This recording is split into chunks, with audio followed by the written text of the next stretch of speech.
नमस्कार। प्लानिटेक्स में आपका स्वागत है। हमेशा का निवेदन है, प्लानिटेक्स को सब्सक्राइब करें, बेल आइकन जरूर दबाएं, हमारे वीडियोस को लाइक करें, फ्रेंड्स एंड फैमिली के साथ शेयर भी जरूर करें। दोस्तों,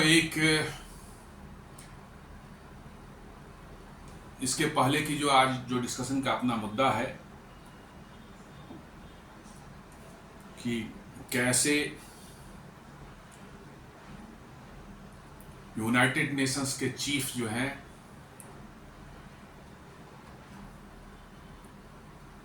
एंटोनियो गटरेस जो हैं वो पहुंचे हैं एससीओ समिट में चाइना, और उन्होंने वहां अमेरिका को जमकर लताड़ लगाई है।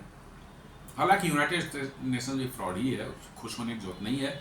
चाइना से भी खुश होने चाहिए, लेकिन होने की हमको जरूरत नहीं है। लेकिन एट प्रेजेंट जो सिचुएशन है उसके हिसाब से अमेरिका को जवाब देने के लिए कुछ चीजें दिखानी भी पड़ती हैं। लेकिन उसके पहले भाई साहब एक ऐसा न्यूज है और ऐसा है कि आपको सुनकर हंसी भी आएगी, गुस्सा भी आएगा, पता नहीं क्या आएगा, मैं कह नहीं सकता। जी हाँ, अपने भाई साहब जो ट्रंप जी हैं उनकी और उनके टीम की तो लगता है कि उनकी मानसिक हालत तो ऐसी हो गई कि लगता है कुछ दिनों में सारी की सारी टीम जो है वो कोई ना कोई मेंटल हॉस्पिटल में ना उनको भर्ती होना पड़े।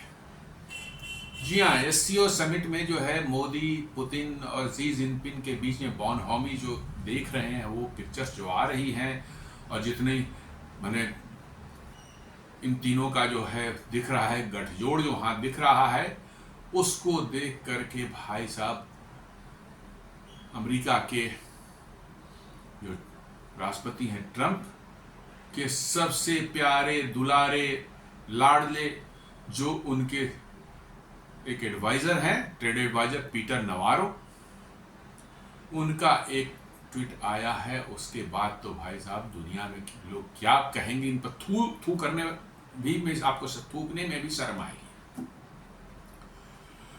उनका कहना है कि भारत के ब्राह्मण्स वो रसिया से तेल खरीद करके जो है, क्रूड खरीद करके जो है वो पैसे बना रहे हैं। जी हां, आपने सही सुना कि भारत के ब्राह्मण्स रसिया से क्रूड ऑयल खरीद करके फिर इंटरनेशनल मार्केट में रिफाइन करके बेच करके वो पैसे बना रहे हैं।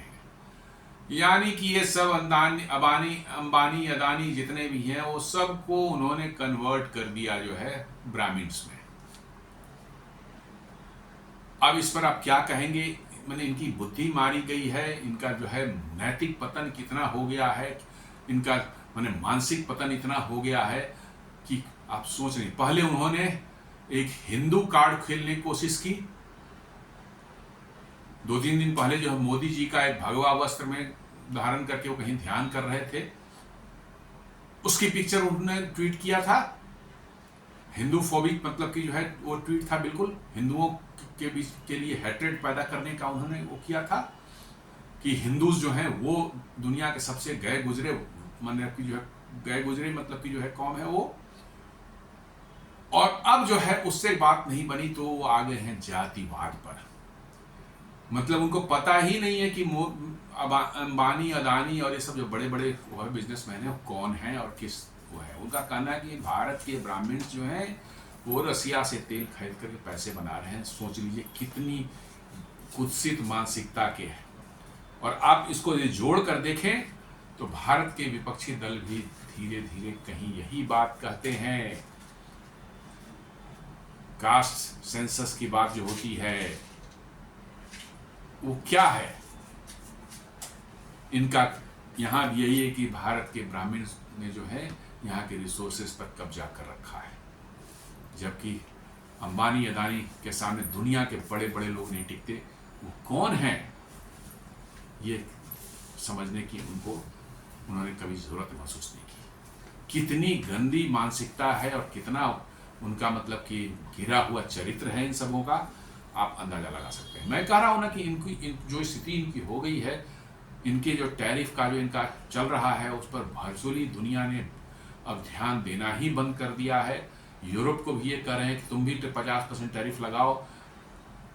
यूरोप ने इनकी बात सुननी बंद कर दी है, जवाब ही नहीं दे रहा है। वो भी इंडिया का ही जो स्टैंड है जिस तरह से ले रखा है, बातें बोलना ही नहीं है, जो करना है जा करो। शायद यूरोप भी अब उसी मोड में आ चुका है और ये अमेरिका वाले, मैं बता रहा हूँ, कुछ दिनों में जाकर के सर फोड़ लेंगे अपना दीवार से मार करके। जी हाँ, यही होने वाला है।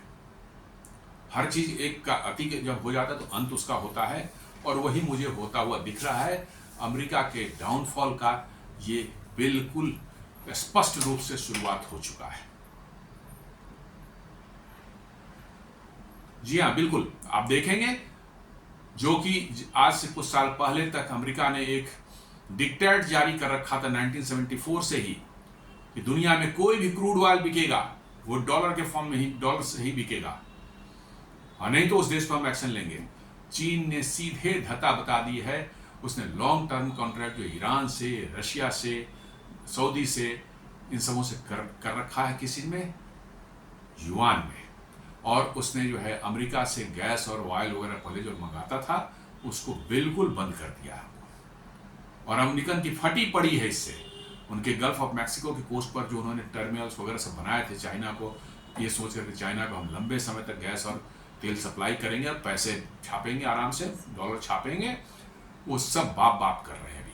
जी हाँ, त्राही कर रहे हैं। उनके सारे इन्वेस्टमेंट जो लगाए थे सब डूब गए। उनको पता ही चल रहा है कि अब क्या करें उसका।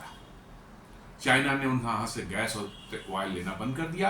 अब भारत भी कर ही देगा करीब करीब। भारत भी गैस और तेल वगैरह लेना जो वहां से बंद कर देगा। रखो अपना तेल और गैस, अपना करो, खुद ट्रेड करो, किससे करोगे खुद देख लो। तो चलिए, ये तो हो गई अमेरिका में की कुत्सित मानसिकता जो है सामने आ गई है।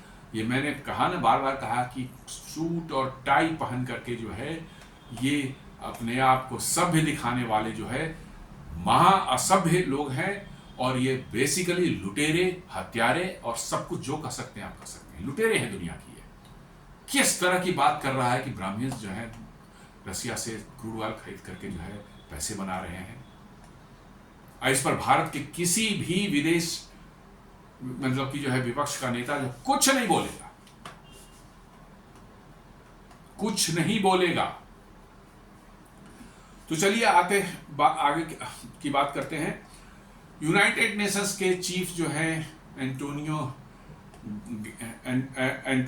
गटरेस, वो कल पहुंचे हैं एससीओ समिट में टियानजिन, चाइना के अंदर में, और वहां उन्होंने कुछ बातें कही जिसको लेकर के अमेरिका में बड़ा खलबली है।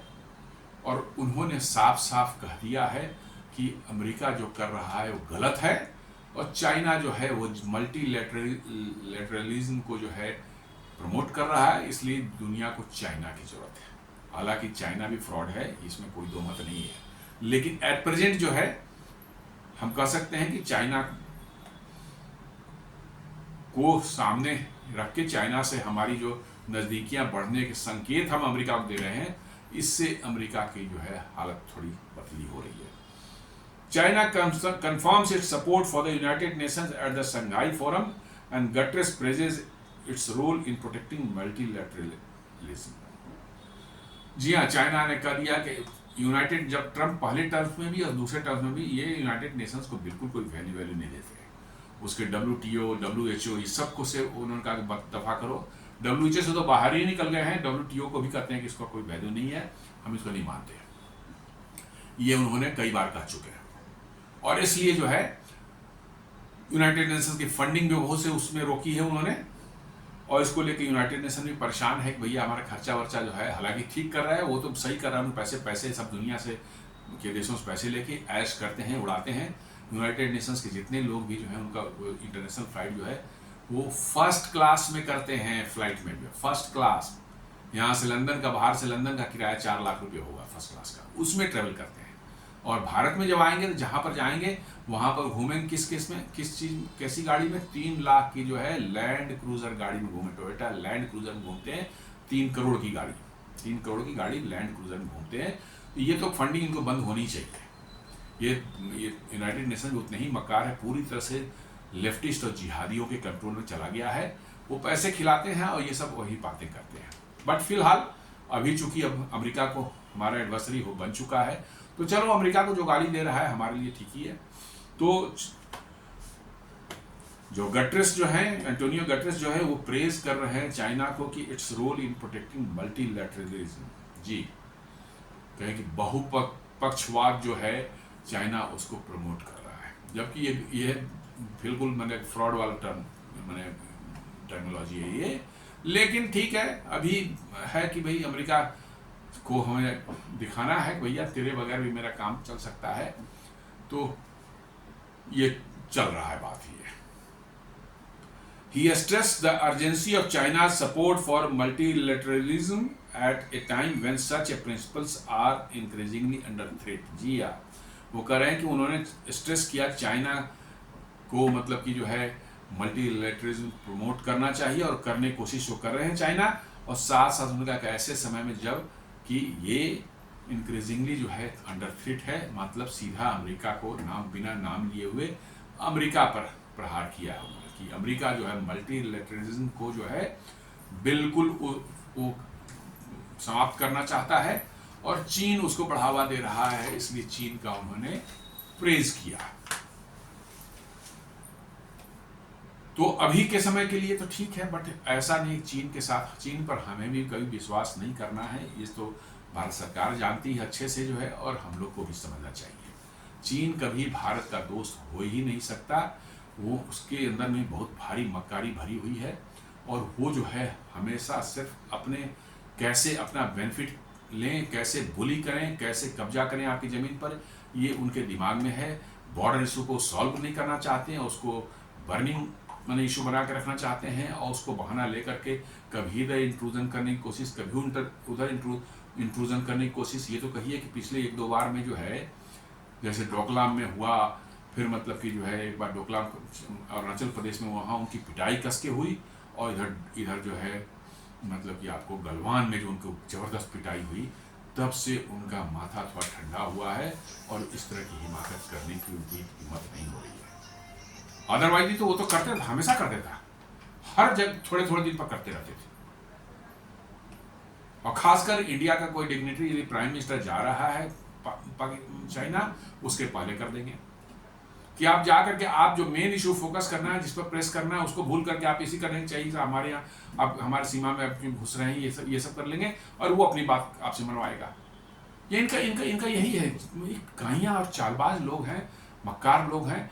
लेकिन एट प्रेजेंट जो है आपको अमेरिका को ये दिखाना पड़ेगा कि भाई तुम नहीं हो तो हम और किसी के साथ भी हमारा ट्रेड हो सकता है, चल सकता है।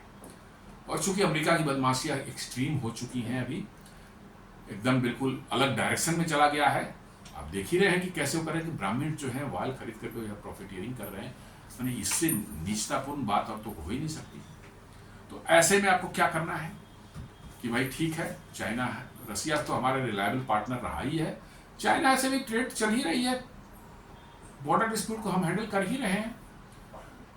हमारा डिफेंस जो है इतनी मजबूत है कि चाइना को बिल्कुल उनको सटने नहीं देगी, और इसी डर से चाइना जो है अब शांत भी हो चुका है, और उनको पता चल गया है, और उनकी भी इकोनॉमी अब डाउन हो रही है, ये भी जान लीजिए। उनकी भी इकोनॉमी जो है नीचे जा रही, ऊपर नहीं जा रही है। उनकी डेमोग्राफिक डिविडेंड उनकी खत्म हो गई है, उनकी एजिंग पॉपुलेशन है। वन चाइल्ड पॉलिसी जो 90s में उन्होंने लागू किया था, उसके असर अब दिखने लगे हैं। ज़्यादातर लोग वहाँ बूढ़े हो रहे हैं, यंग पॉपुलेशन अब बचा नहीं है, और इसीलिए चाइना जो है अब की कंपनियां भारत में इन्वेस्ट करके जो है पैसा कमाना चाह रही, क्योंकि अब वहाँ उनको चीप लेबर नहीं मिलने वाला। लेबर की शॉर्टेज वहाँ पर होनी शुरू हो गई है, चीप लेबर नहीं मिलेगा तो कहाँ से सस्ता सामान बनाएंगे और बेचेंगे दुनिया में। वो चाहते हैं भारत में आकर के यहाँ के चीप लेबर का इस्तेमाल करके जो है बनाए, फिर दुनिया में बेचकर पैसे कमाएं। चलो कुछ हद तक हमारे ठीक है, यदि हम उस पर कॉशस होकर नजर रख करके जो है काम करते हैं तो हमारे लोगों को भी रोजगार मिलेगा, हमारी भी मतलब अर्थव्यवस्था बढ़ेगी, कोई ऐसा नहीं है। इसलिए भारत सरकार जो है 24% तक का शायद दे सकती है परमिशन की चाइनीज कंपनियों को, 24% इन्वेस्टमेंट किसी कंपनी में वो कर सके।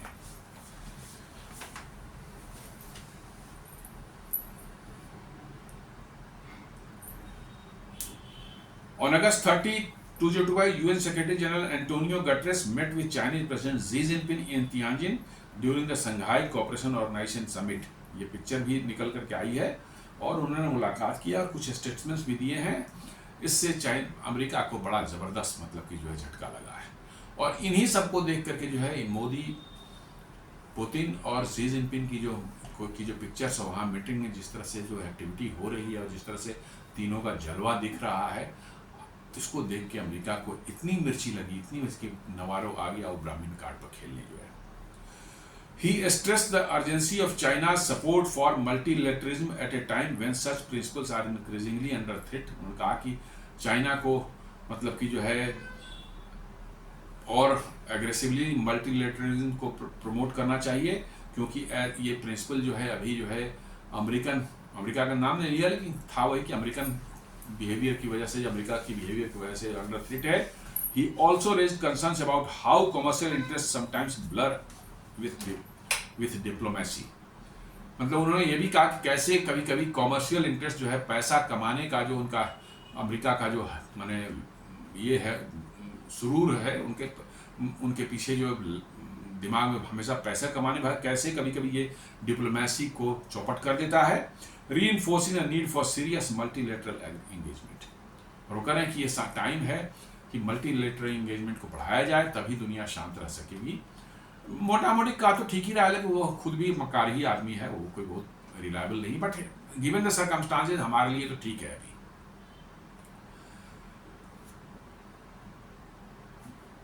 How did Xi reply? Xi's response, President Xi affirmed that China would remain a reliable partner to the UN। जी हाँ, अमेरिका ने यूएन को अभी फिलहाल पहले टर्म में ट्रंप का जो था उसमें भी उन्होंने यूएन को इग्नोर किया था, सेकंड टर्म में भी इग्नोर कर रहे हैं, यूएन की फंडिंग को भी कट कर रहे हैं, डब्ल्यूएचओ से बाहर निकल गए हैं, डब्ल्यूटीओ को करीब करीब उन्होंने एकदम धता बता दिया कि तुम भाग जाओ, हम नहीं मानते तुमको।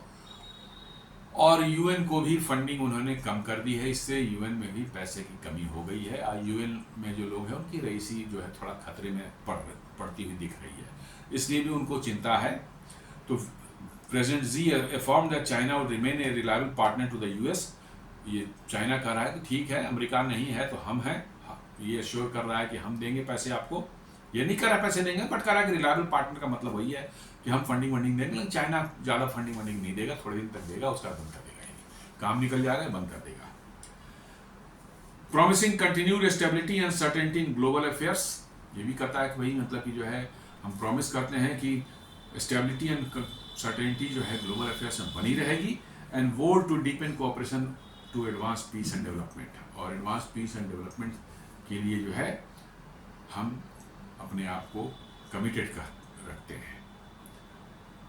ये सब अच्छी अच्छी बातें सुनने के लिए है। चाइना भी जो है उतना ही बदमाश है जितना अमेरिका है, और हम लोगों को इन दोनों से सतर्क रहने की जरूरत है।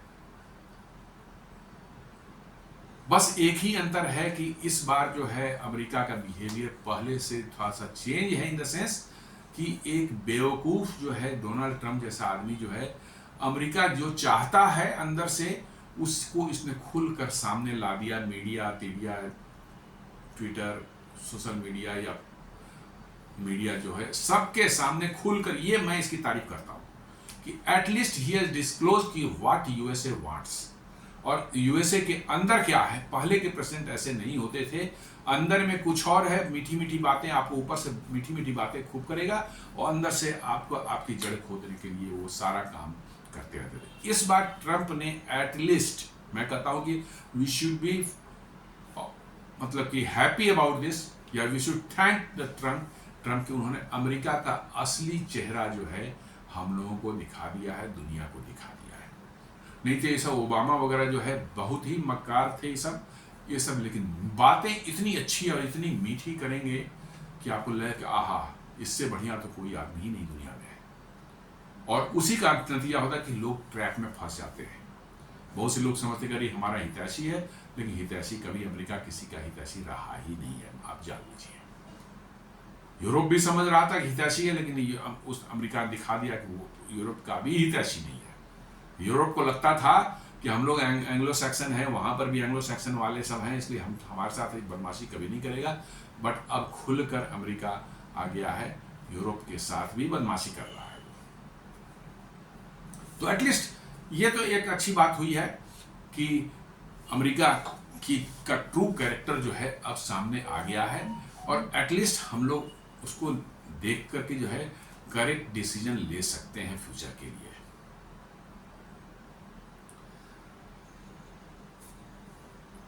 चाइना के एक न्यूज़पेपर जिनहुआ जो है वो कहता है Chinese foreign minister Wang Yi also met with Guterres on August 30 in Tianjin. दोनों मिले हैं।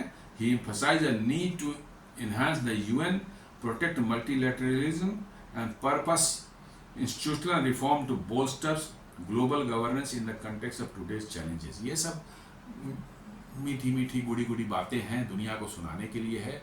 ये भी मक्कार है चाइना में उतना ही जितना अमेरिका है, लेकिन दुनिया को दिखाने के लिए ये मीठी मीठी बातें करनी जरूरी हो जाती है, और ये वही चीज़ कर रहे हैं। इससे ना हमें खुश होने की जरूरत है, हमें सिर्फ ये देखना है कि एट प्रेजेंट जो है ट्रंप को काउंटर करने के लिए और अमेरिका को मतलब कि जो है घुटनों पर लाने के लिए हमें इन लोगों के साथ रहने का नाटक करना पड़ेगा। मैं साफ बात बोलता हूँ कि चीन के नज़दीक होने का एक हमें भी नाटक ही करना पड़ेगा, लेकिन कॉशस हो करके हमें बिल्कुल कॉशस, जरा सी भी लिवरेज या लिबर्टी चीन को नहीं देनी है हमें। रसिया ठीक, रसिया पर यू कैन बिलीव, रसिया कभी आपके साथ ऐसा, हाँ समय आएगा जब आपकी लिवरेज खत्म हो जाएगी तो आज डिस्काउंट दे रहा है, कल को भी डिस्काउंट, जब सिचुएशन नॉर्मल हो जाएगी डिस्काउंट देना बंद कर देगा तेल पर, यह हो सकता है। और ये कोई भी करेगा भाई, आज उसकी मजबूरी है इसलिए सस्ते में तेल बेच रहा है, बट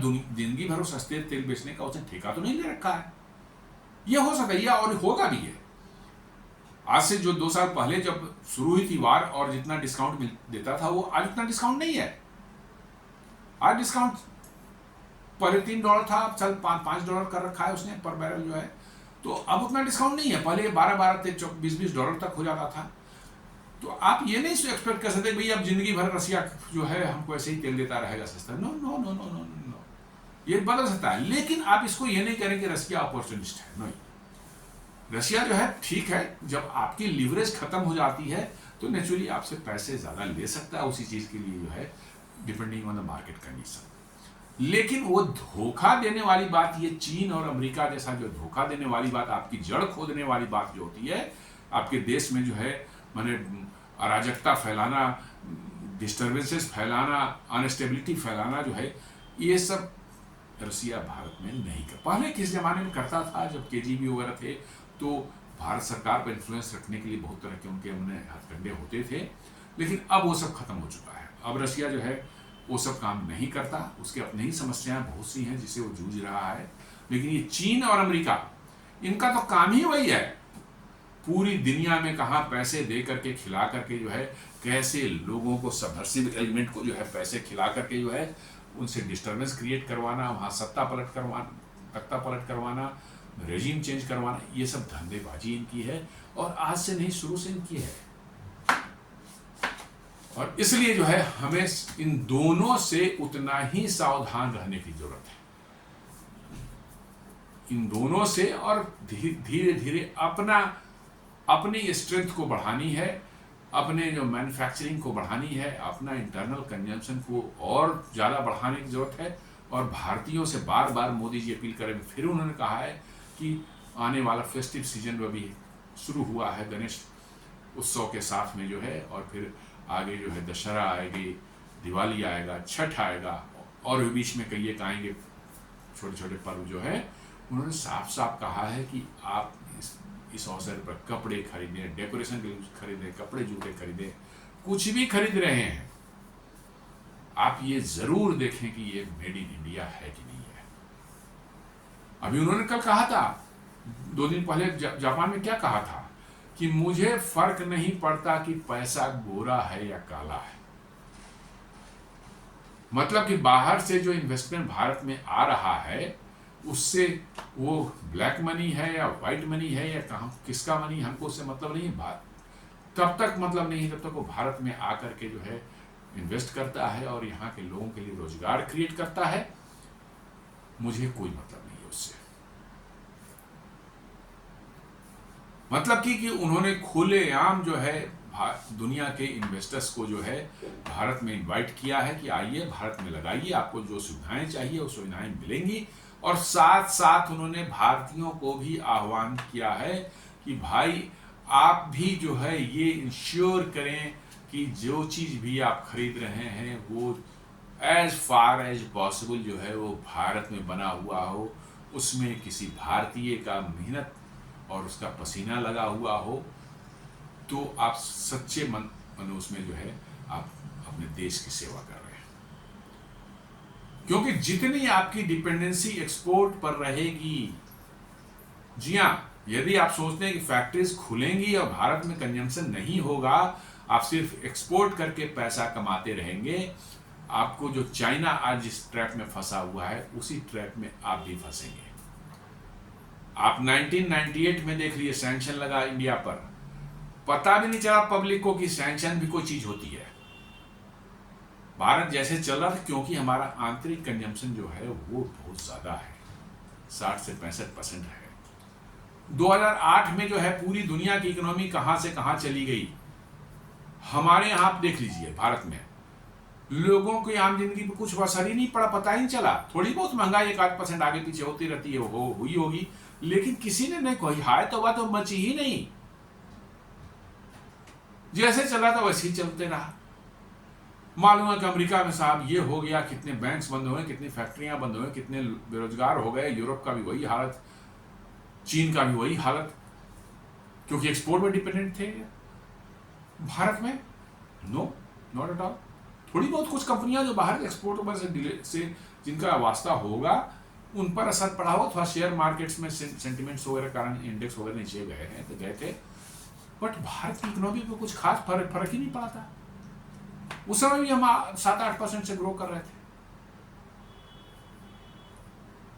तो कहने का ये सेंस है कि जो बार बार प्रधानमंत्री जी वोकल फॉर लोकल की बात कर रहे हैं, ये अपने लिए वो नहीं कर रहे हैं, ये हमारे और आपके लिए कर रहे हैं कि आप दुनिया के डिस्टर्बेंसेस से जितना ज्यादा इंसुलेटेड रहेंगे, जितना ज्यादा आप उनसे इंसुलेशन आपके और दुनिया के बीच में रहेगी बना हो, समझ लीजिए कि आप उतने ही सुरक्षित हैं।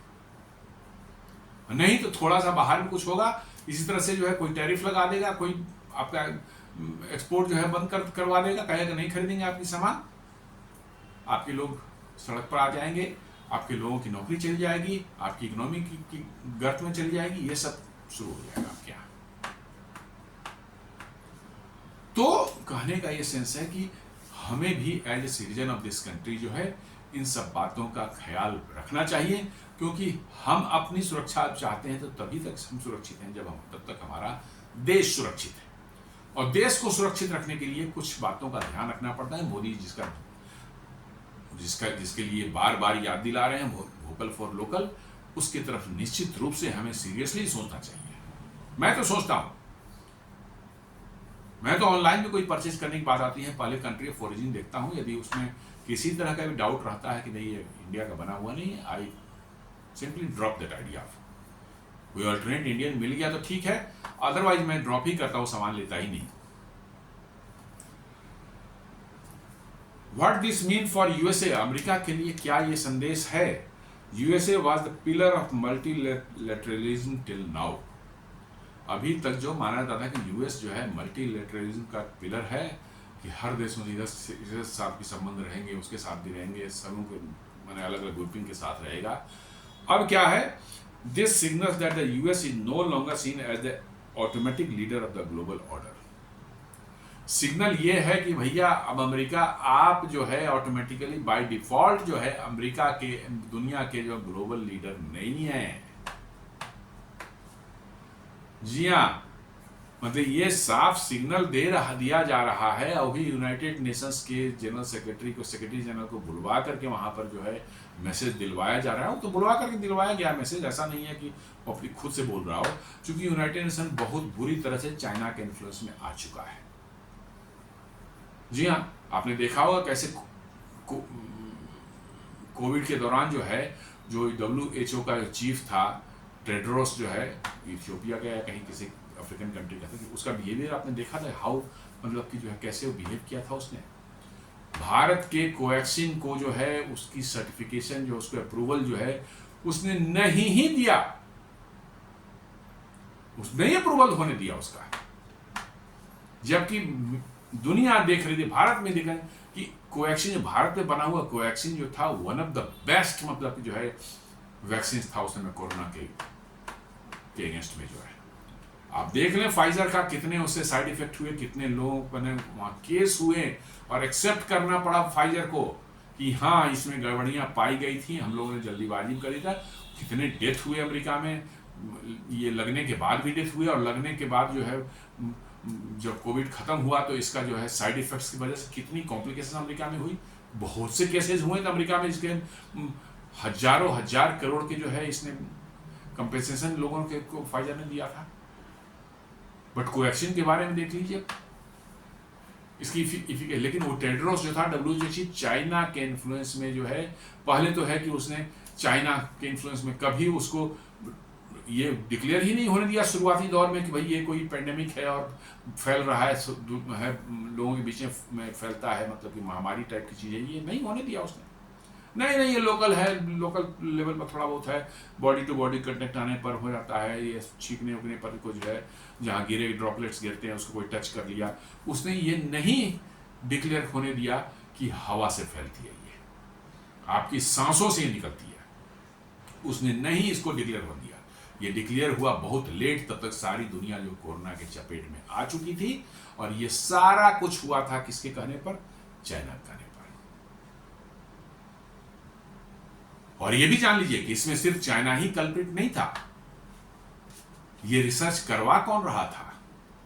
वुहान इंस्टीट्यूट ऑफ वायरोलॉजी में जो है कोरोना वायरस पर रिसर्च कौन करवा रहा था, इसकी फंडिंग कौन कर रहा था? इसकी फंडिंग अमेरिका कर रहा था। जी हाँ, एंटोनी फाउची जो उनका सेंटर फॉर डिजीज कंट्रोल का चीफ था, वो सबसे बड़ा मक्कार आदमी, उसी के इनिशिएटिव से जो वो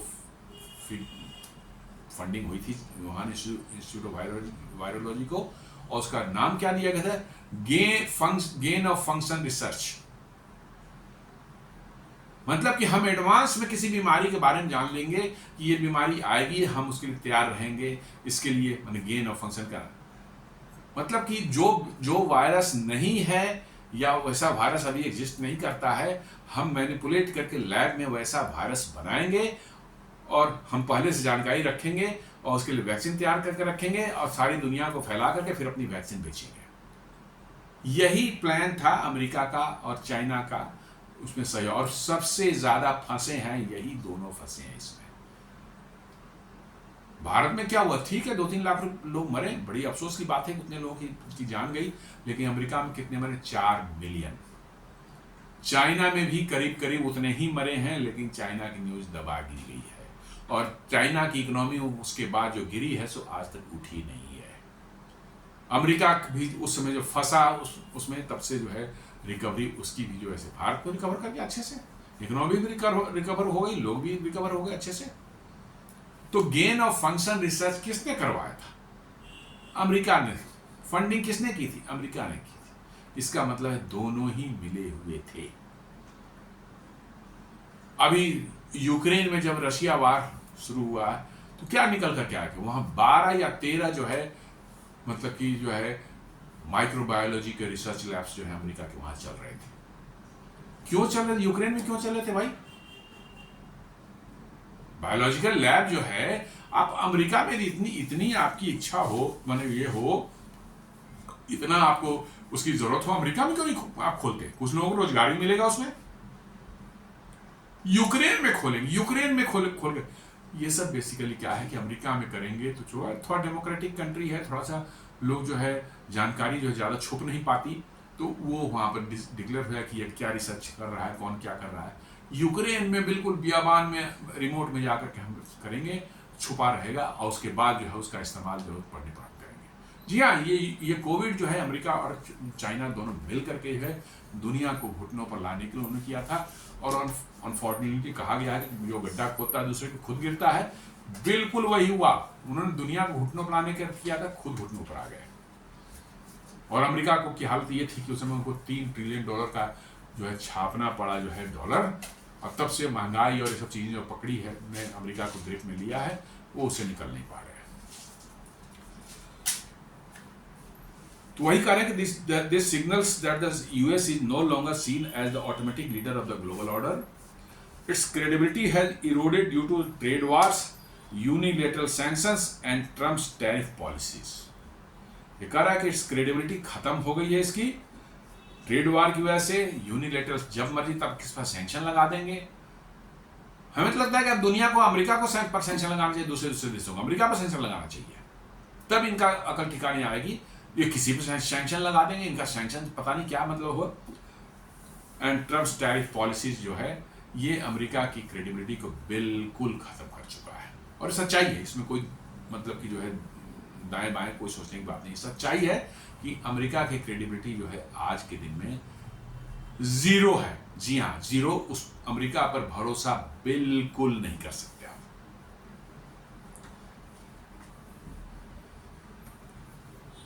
और ये जो है ग्लोबल एम्बैरेसमेंट है यूएसए के लिए कि यूनाइटेड नेशंस का सेक्रेटरी जनरल जो है वो चीन में जाकर के जो है अमेरिका के अगेंस्ट में जो है वो बोल रहा है, खुलेआम बोल रहा है। नाम नहीं ले रहा है लेकिन पता तो चल ही रहा है, साफ साफ बोल रहा है। For Washington this is an embarrassment. The world's top diplomat is implicitly saying China is more dependable than US in upholding global cooperation. मतलब अमेरिका के लिए वाकई ये शर्मनाक है कि दुनिया का सबसे बड़ा डिप्लोमेट जो है यूनाइटेड नेशन का चीफ होता है और वो चाइना में जा करके कह रहा है, जी हाँ ओपनली कह रहा है, मीडिया के सामने बोल रहा है, सबके सामने दुनिया के सामने बोल रहा है, छुप करके नहीं बोल रहा है, दुनिया के सामने बोल रहा है। उसकी वीडियोस हैं, उसके मतलब के स्टेटमेंट जो हैं मीडिया में छपे हैं, वीडियो भी है, टेलीविजन पर आया है। साफ कहता है कि China is more dependable than US in upholding global cooperation. हालांकि ये है तो गलत स्टेटमेंट। चाइना कोई वैसा है नहीं, दूध का धुला हुआ नहीं, वो बहुत मक्कार है। लेकिन अमेरिका को की इज्जत उतारने के लिए चीन ने उसको बुलवाया एससीओ समिट में, यूएन के चीफ को जो है एंटोनियो गटरेस को, और वहां पर वो जाकर कहता है कि China is more dependable than the US. अब समझ लीजिए कि कितना बड़ा मतलब एम्बैरेसमेंट अमेरिका के लिए है और कितनी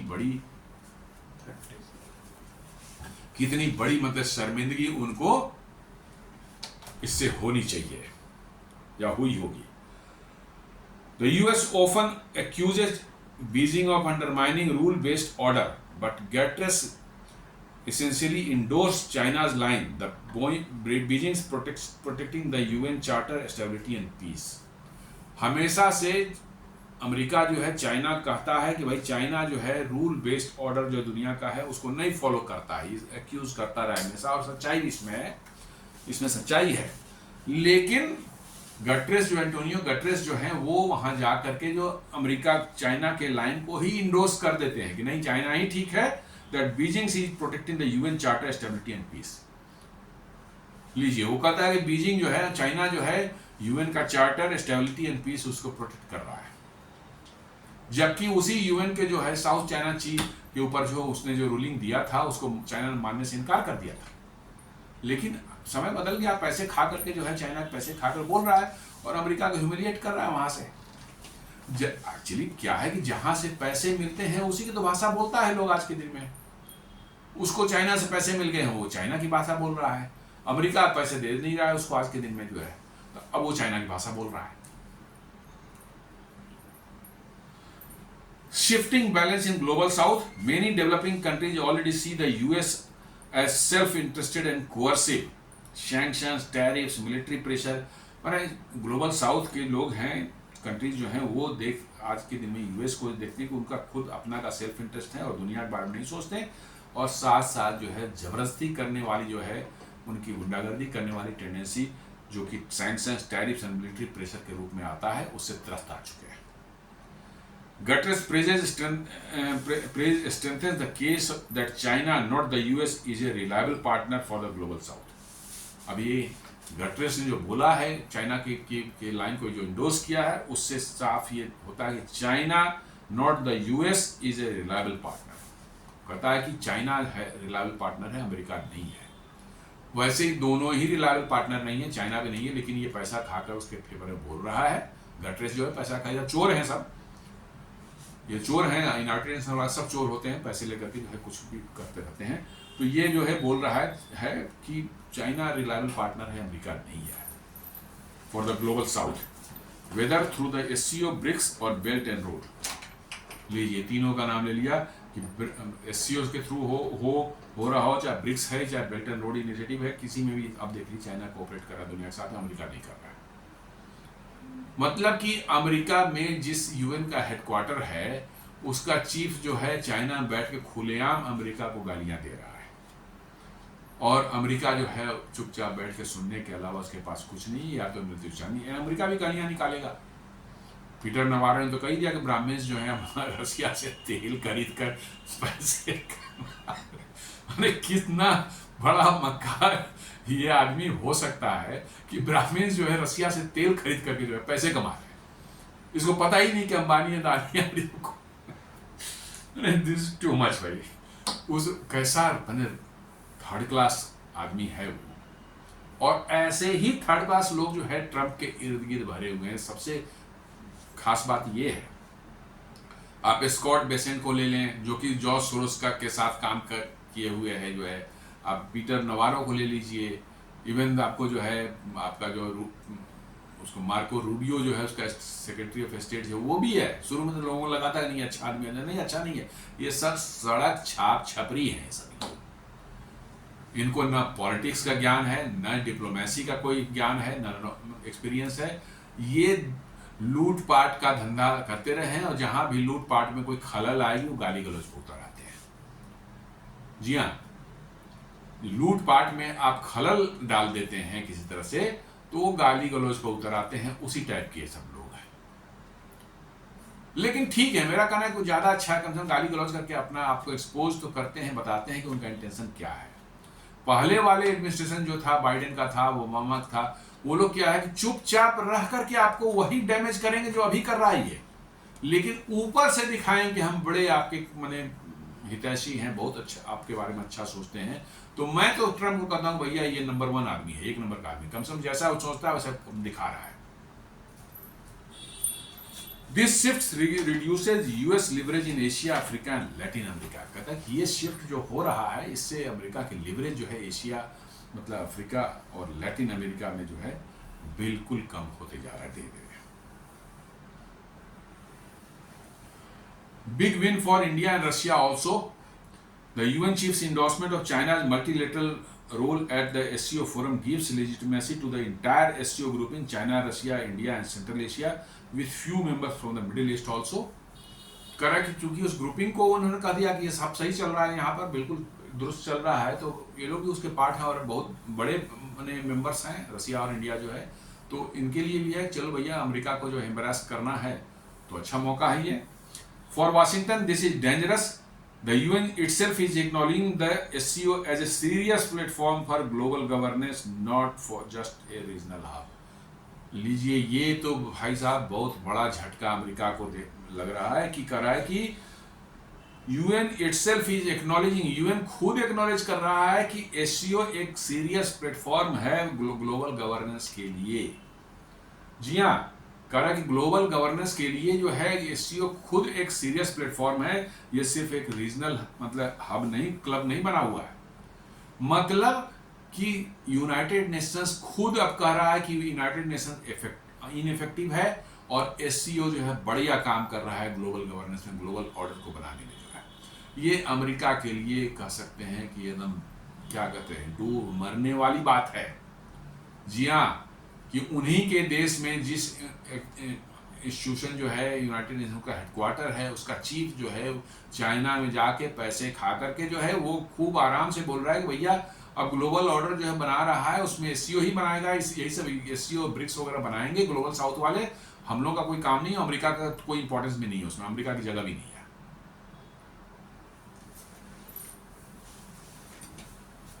Yes, this is a win for both India and Russia. For Russia, it breaks isolation and gives legitimacy. जी हाँ, रसिया पर जो सारे सैंक्शन वैंक्शन लगा रखे थे, रसिया आराम से उसी पुतिन जाके बैठे हुए थे उस वहाँ पर, और उसकी तारीफ जो है, उस ऑर्गेनाइजेशन तारीफ जो है यूनाइटेड नेशंस का जो है सेक्रेटरी जनरल कर रहा है। इसका मतलब रसिया को लेजिटिमेसी दे रहे हैं आप।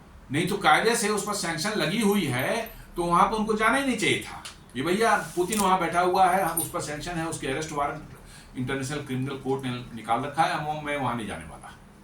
कायदे से ये होना चाहिए था, लेकिन नहीं, वहाँ पर गए और तारीफ की, तो इसका मतलब लेजिटिमेसी मिल गई। अलास्का भी वहाँ पर गए, वो अमेरिका ने वहाँ रिलैक्स किया 30 अगस्त तक के लिए जो है उन पर जो सैंक्शंस थे सारे कुछ जो है, और पुतिन वहाँ गए और आराम से जो है लौट के वापस गए।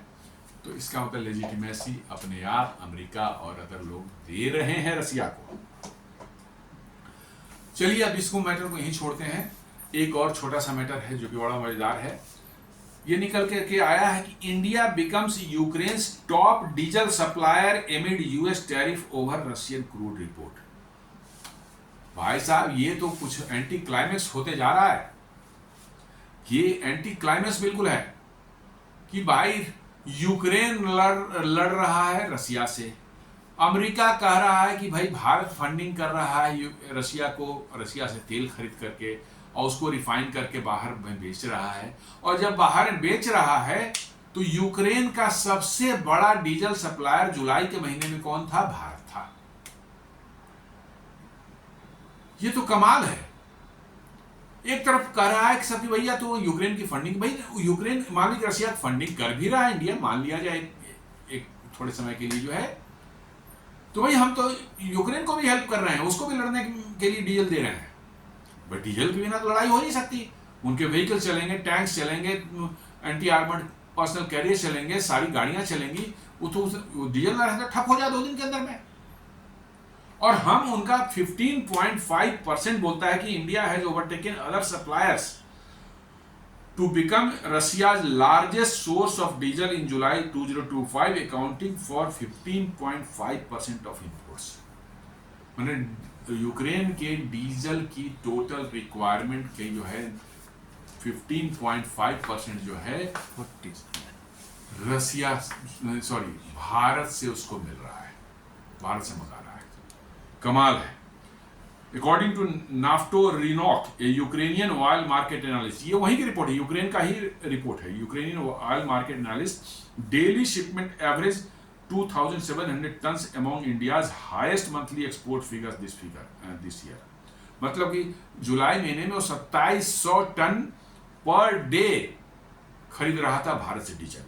The sharp rise makes a dramatic shift from July 2024 when India supplied just 1.9% of Ukraine's diesel needs। माने एक साल पहले का आप देखेंगे तो उस समय भारत ने सिर्फ 2024 जुलाई में जो है उसके रिक्वायरमेंट जो थी उसका 1.9% आपने सप्लाई किया था, अब वो 15.5% हो गया है। अब इसको क्या कहेंगे? मतलब यही है कि भैया हमको जहां फायदा होगा, जहां जरूरत हो, सस्ता मिल रहा, हम खरीद लेंगे, और आरोप भी लगाएंगे भैया तू रसिया से सस्ता ऑयल खरीदा। अरे भैया रसिया से सस्ता ऑयल खरीदा था इसलिए तुमको सस्ता डीजल मिला है। यूरोप भी अभी तक क्यों खरीद रहा है? भाई रसिया से सस्ता लिया था इसलिए हम तुमको चीपर दे रहे हैं, तुमको सस्ते में दे रहे हैं। तो नहीं, हमें सस्ता चाहिए भी और रसिया से आप लीजिए भी नहीं। ये कमाल का मतलब कि दोहरा चरित्र इन लोगों का है।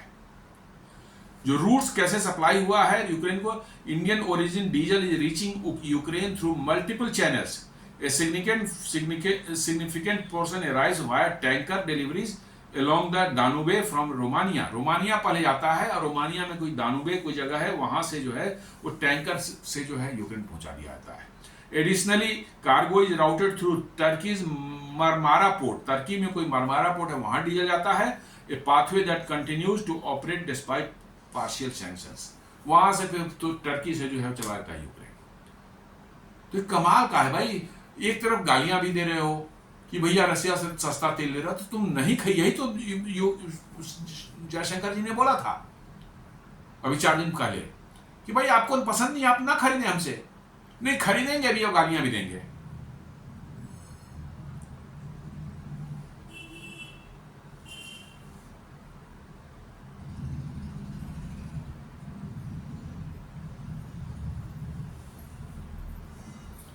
वही बिजनेस टुडे भी वही कह रहा है कि US hits India over Russian oil but Ukraine runs on Indian diesel refined from it. एक कमाल है। तो दोस्तों यही है दुनिया की एक्चुअल जो हमारा चल रहा है ना, दुनिया में मक्कारी जो मैं बोलता हूँ बार बार, जो है मक्कारी जो है यही है कि हम अपनी जरूरत तो पूरी करेंगे लेकिन दूसरे पर उंगली उठाते रहेंगे। दिस इज व्हाट यही चल रहा है दुनिया में। तो दोस्तों इस वीडियो को यहीं समाप्त करते हैं। उम्मीद करता हूँ वीडियो अच्छा आप लाइक करेंगे, अपने फ्रेंड्स एंड फैमिली के साथ शेयर करेंगे, हमारे चैनल को सब्सक्राइब करें और बेल आइकन दबाना बिल्कुल नहीं भूलें। धन्यवाद।